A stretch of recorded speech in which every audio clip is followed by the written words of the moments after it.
আজ ১২ রবিউল আওয়াল। সারা বিশ্বের মুসলমানরা মহানবী হজরত মুহাম্মদ সাল্লাল্লাহু আলাইহি সাল্লামের জন্ম ও ওফাতের পুণ্য স্মৃতিময় দিন ঈদে মিলাদুন্নবী সাল্লাল্লাহু আলাইহি সাল্লাম হিসেবে পালন করছেন।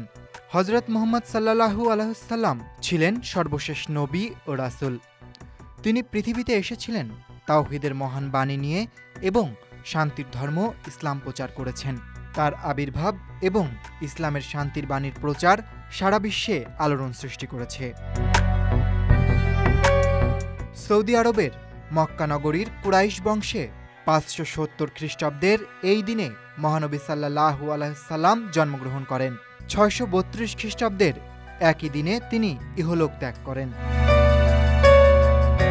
সমগ্র আরব জাহান তখন পৌত্তলিকা এবং অনাচারের অন্ধকারে নিমজ্জিত ছিল।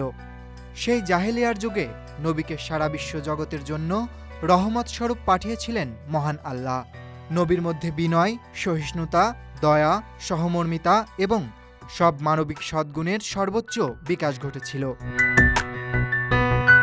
ধর্মপ্রাণ মুসলমানরা এই দিনটি পবিত্র কোরআন তিলাওয়াত, দরুদ পাঠ, দান খয়রাত সহ নফল ইবাদতের মধ্য দিয়ে অতিবাহিত করেন। অনেকে নফল রোজা রাখেন। ধর্মীয় ভাবগাম্ভীর্যের সঙ্গে অনেকেই আয়োজন করেন বিভিন্ন কর্মসূচির, যার মধ্যে রয়েছে নবীর জীবনের উপর আলোচনা, মিলাদ ও দোয়া মাহফিল। তবে ঈদে মিলাদুন্নবী পালন করা নিয়ে কিছু বিতর্ক রয়েছে, যেহেতু ইসলামে জন্মদিন পালন নিয়ে রয়েছে কিছু বিধিনিষেধ। কিছু পণ্ডিতের মতে নবীর জন্মদিন উদযাপন নতুন উদ্ভাবন বা বিদাত, কিন্তু যারা এটি পালন করেন তারা নবীর স্মৃতি ও শিক্ষা উদযাপন এবং তার আদর্শ অনুসরণের জন্য তা করে। মূল উদ্দেশ্য হল নবীর জীবন, শিক্ষা এবং মানবিক মূল্যবোধ উদযাপন করা, কেবল উৎসব নয়।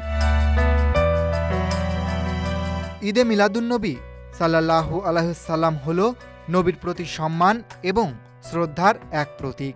মুসলমানরা এই দিনে তার জীবন, শিক্ষা ও মানবতার প্রতি অবদান স্মরণ করে এবং তার আদর্শ অনুসরণের চেষ্টা করেন।